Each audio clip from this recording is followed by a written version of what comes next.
Assalamualaikum warahmatullahi wabarakatuh. Pada kali ini saya akan menjelaskan tentang parallel processing. Yang akan dibahas pertama adalah perbedaan komputasi paralel dengan grid computing, yaitu shared memory, dan yang terakhir adalah hybrid memory.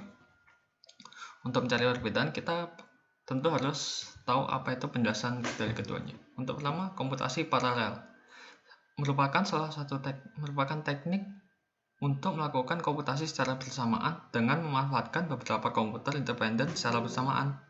Ini umumnya diperlukan saat kapasitas yang diperlukan sangat besar, baik karena harus mengolah data jumlah besar ataupun karena tuntutan proses komputasi yang banyak.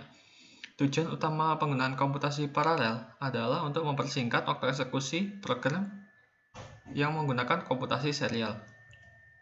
Untuk komputasi paralel sendiri bisa dilihat seperti gambar berikut.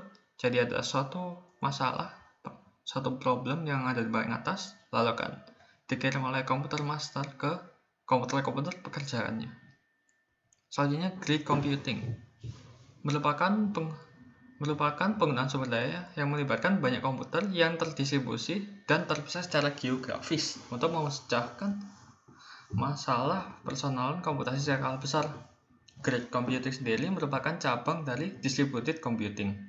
Grid komputer pada memiliki perbedaan yang lebih menonjol diterapkan pada sisi infrastruktur penyelesaian suatu proses. Grid computing adalah satu bentuk klaster komputer yang cenderung tak terikat batasan geografi. Sisi lain, klaster selalu diimplementasikan dalam satu tempat menggabungkan banyak komputer lewat jaringan. Untuk skema grid computing bisa dilihat sebagai berikut. Jadi, apa sih bedanya grid computing sama komputasi paralel? Untuk komputasi paralel itu dapat mengerjakan satu tugas yang besar di beberapa komputer, tapi komputer tersebut harus berada di jangkauan yang dekat, bisa jadi satu gedung.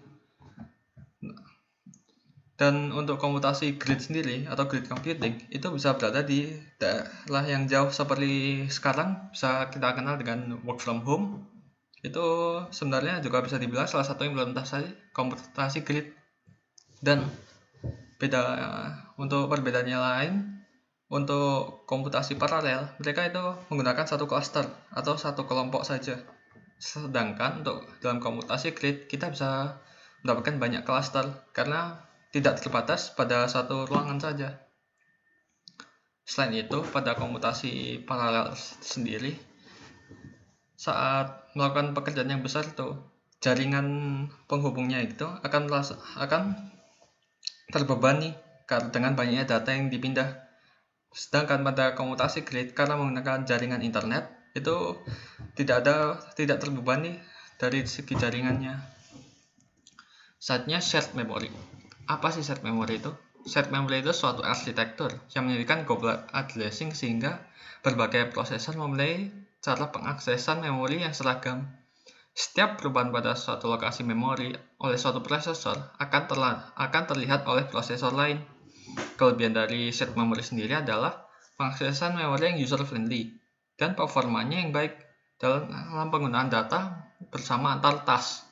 Sedangkan untuk kekurangannya itu kurangnya stabilitas ketika terjadi penambahan prosesor, di mana akan terjadi peningkatan traffic antara prosesor ke shared memory dan antara cache coherent system dengan memori sebenarnya.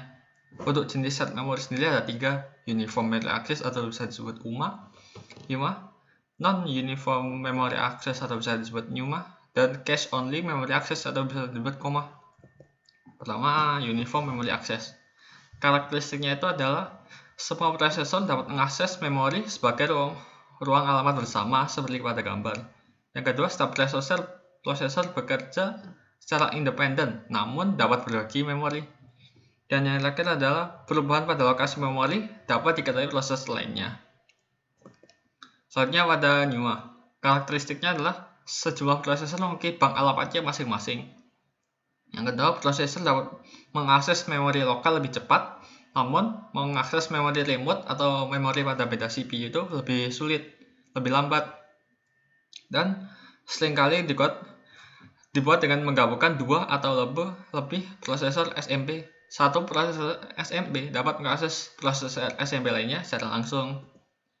Selanjutnya adalah cache only memory access atau koma. Mirip dengan NUMA, setiap prosesor pada koma ini memiliki bagian dari set memorinya sendiri di koma.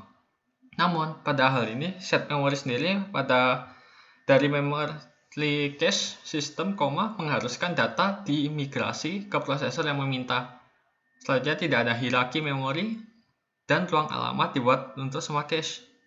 Dan yang terakhir adalah memiliki directory cache yang membantu dalam akses cache jarak jauh seperti pada gambar di bawahnya.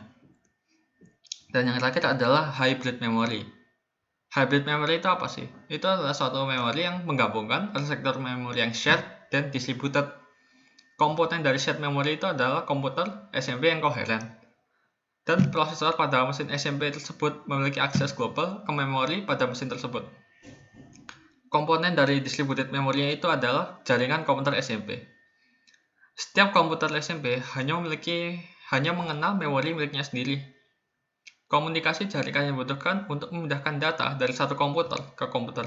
Jaringan komunikasi dibutuhkan untuk memindahkan data dari satu komputer ke komputer lainnya. Dan yang terakhir adalah hybrid memory sendiri ini diyakini bisa menjadi tren arsitektur memori pada masa depan. Sekian dari saya. Wassalamualaikum warahmatullahi wabarakatuh.